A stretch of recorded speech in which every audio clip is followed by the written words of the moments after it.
only about 30% of people across North America are deeply engaged at work. And that other 70% is kind of on the fence, or they're actively disengaged. Quiet quitting, right? Yeah. Mm-hmm. David, you got it. Mm-hmm. Yep. Yep. And you probably weren't looking for it. I would like to know how to quiet quit them more. No, you're probably looking for the opposite, right? So good for you. You're sitting in the front row. You're going to get the remedy real fast. Yeah. So connection is the bridge that takes people. Wow.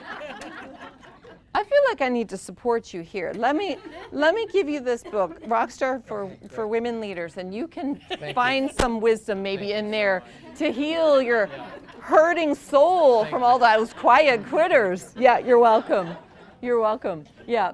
So the great news is that we can help to cross that bridge with recognition. It can rebuild connection.